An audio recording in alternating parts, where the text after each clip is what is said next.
Kumusta?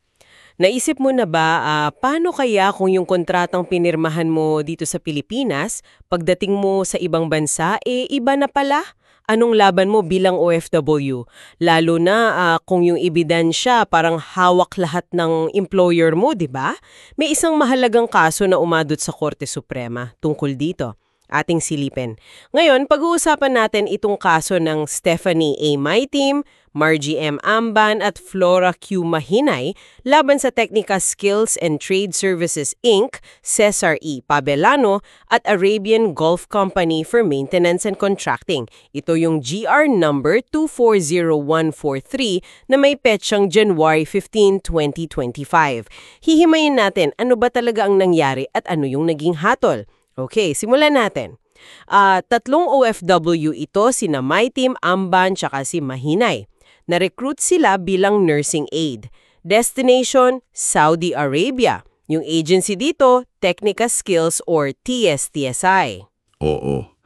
Tapos, yung employer nila doon, yung Arabian Gulf Company o AGMC. So, ano yung nasa kontrata nila? Yung original based sa POEA records? Ngayon, ang nakalagay daw doon, USD 400 kada buwan.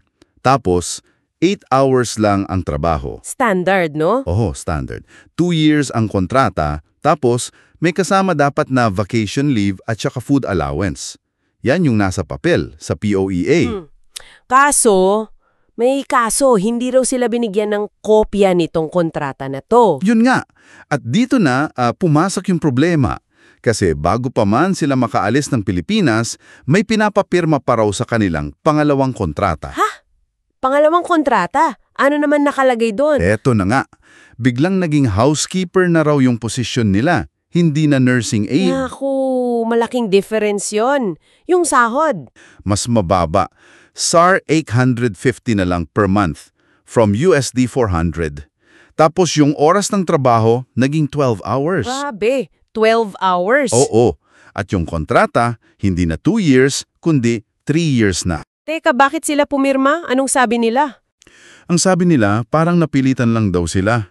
Kasi tinakot daw sila nung TSTCI na kung hindi sila pipirma, sisingilin sila sa lahat ng nagastos na. Wala naman silang pambayad. Hay, kawawa naman. Yan yung classic na sitwasyon minsan, no? Parang wala kang choice.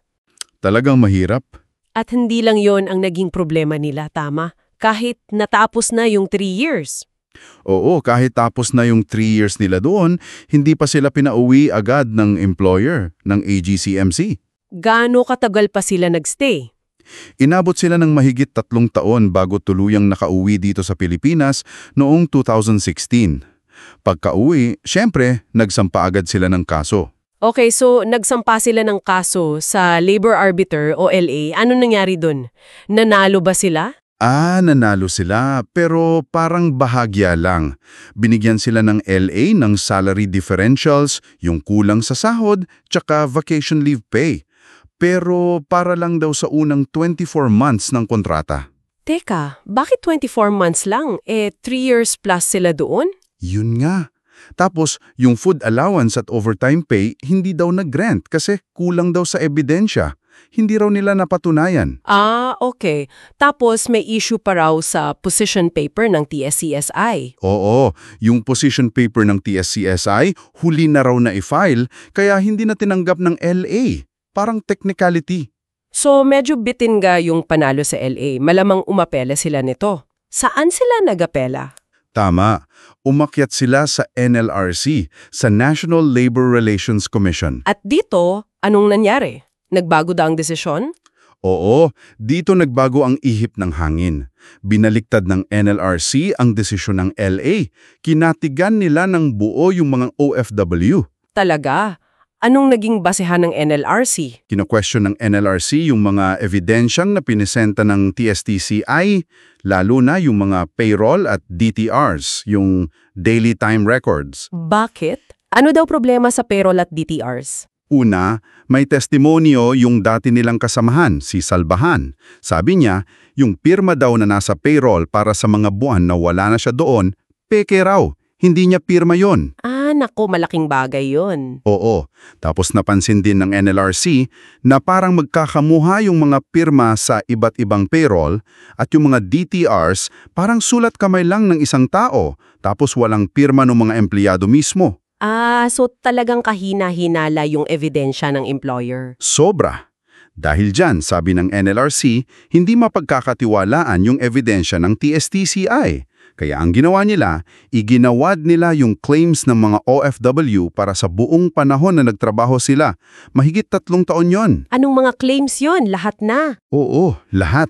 Salary differentials, vacation leave pay, food allowance, pati yung overtime pay. Pati yung overtime. Kahit sabi ng LA, kulang sa ebidensya. Oo, kasi binanggit ng NLRC yung hirap ng mga OFW na mag-produce ng ebidensya para sa overtime, lalo na kung kontrolado ng employer lahat. May sinet na kasing kaso yan, yung Acuna case. Okay. So may legal basis din pala. May iba pa bang iginawad? Meron pa, nag-award din sila ng danyos, per issue, moral and exemplary damages, tsaka attorney's fees. At sinong pinagbabayad? Yung TSTC, yung AGCMC, tsaka yung presidente ng TSTC. At ang pananagutan nila, solidarity. Ibig sabihin, kahit kanino sa kanila, pwedeng singilin yung buwing halaga. Mukhang magandang desisyon yan para sa mga OFW. Finally, no? Pero, teka, sabi mo kanina, umabot pa ito sa Korte Suprema. So, may nangyari pa? Meron pa. Umakyat kasi yung TSTC sa Court of Appeals sa CA. Nag-appeal sila. Anong naging desisyon ng CA? Dito yung nakakagulat. Binaliktad ng CA yung desisyon ng NLRC.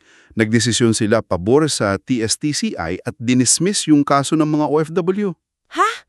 Paanong nangyari yon? At nabalitaan ko parang ang bilis daw ng desisyon at hindi man lang hinintay yung komento ng mga OFW. Eksakto.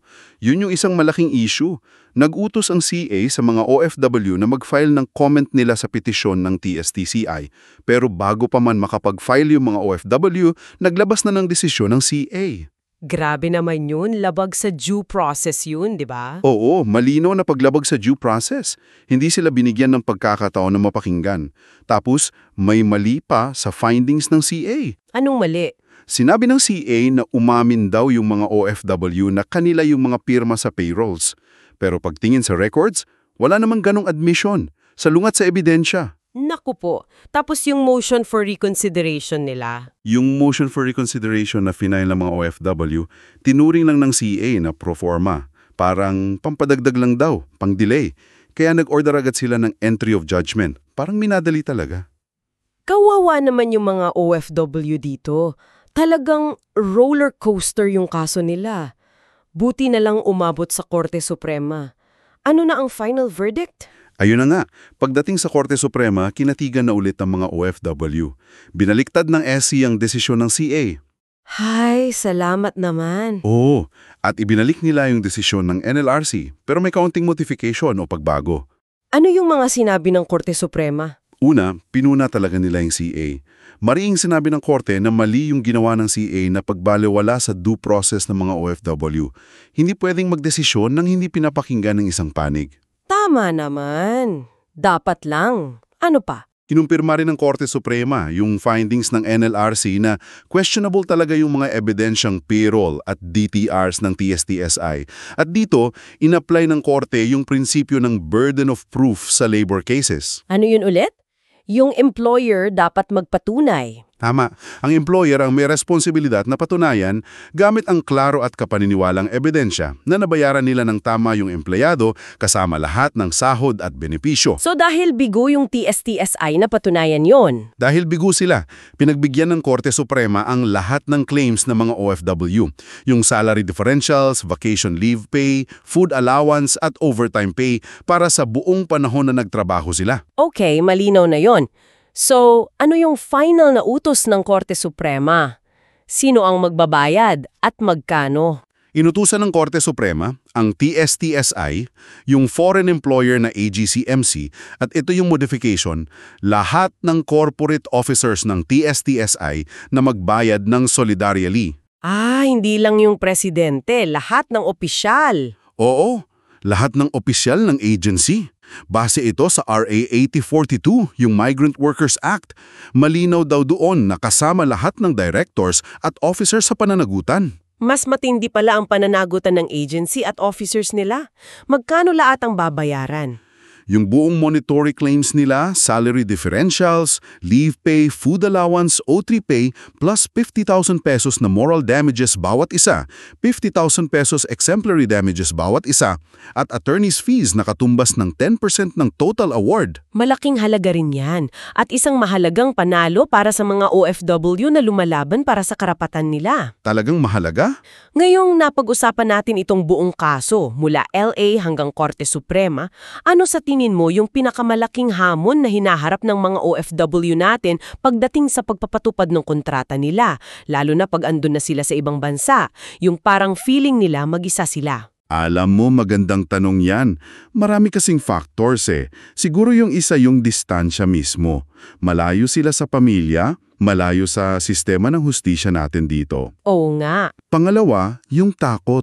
Takot na baka mawala ng trabaho, takot sa employer, takot na baka mapahamak pa. Pangatlo, minsan, yung kakulangan ng kaalaman kung paano ba idodokumento yung mga paglabag, di ba? Paano kukuha ng ebidensya? Lalo na kung hawak ng employer yung mga papeles, yung oras nila. Eksakto. Pero itong kaso ng may team, nagbibigay ito ng pag-asa at nagpapakita na may laban sila. May mga mahahalagang doktrina o aral tayong makukuha dito. Ano-ano yung mga yon? Paki-summarize para sa ating mga tagapakinig. Sige. Una, at pinaka-importante siguro, yung burden of proof ng employer. Malinaw na sa employer nakasalalay ang pagpapatunay na tama ang pasahod at benepisyo. Hindi trabaho ng OFW na patunayan na kulang ang bayad sa kanya. Okay, tandaan natin yan. Pangalawa, Pangalawa, yung ebidensya sa labor cases. Kahit na mas maluwag ang rules of evidence sa labor cases kumpara sa regular na korte, kailangan pa rin na yung ebidensya, lalo na galing sa employer, ay kapani-paniwala. Hindi pwede yung basta-basta lang, lalo na kung mukhang minanipula. importante yan. Pangatlo, Due process. Sagrado yan. Bawat panig, employer man o empleyado, dapat bigyan ng sapat na pagkakataon na marinig at magpresenta ng kanilang panig. Hindi pwedeng i-shortcut. tama. Pang-apat, Pang-apat, yung solidary liability sa ilalim ng RA 8042. Napakahalaga nito para sa mga OFW. Ibig sabihin, hindi lang yung foreign employer ang hahabulin nila, kundi pati yung local recruitment agency at lahat ng mga opisyal nito. Sama-sama silang mananagot. Mas malaki ang chance na makakakolekta yung OFW. okay, malaking proteksyon yan. At yung panglima? Panglima, yung tungkol sa overtime pay ng OFW. Kinikilala na ng Korte Suprema yung hirap sa pagkuha ng ebidensya para dito. Kaya hindi ito basta-basta i-dismiss dahil lang walang DTR o payroll na nagpapakita ng OT. Lalo na kung may ibang basehan para maniwala na nag-overtime nga sila. Napakaraming mahalagang puntos mula sa kasong ito. Sana nakatulong ito sa pagbibigay linaw sa mga karapatan ng ating mga OFW. Nais naming marinig ang iyong saloobin dito. Ano ang masasabi mo? May naranasan ka na bang katulad nito o may kakilala ka? Mag-iwan ka ng komento sa ibaba. At kung nakita mong mahalaga at nakatulong ang pagtalakay na ito, paki-favorite naman. Oo, at syempre, para lagi kang updated sa mga susunod pa nating paghimay ng mga importanteng kaso at kaalaman tungkol sa batas, huwag kalimutang mag-subscribe para wala kang mamimiss. Maraming salamat sa pakikinig. Hanggang sa susunod!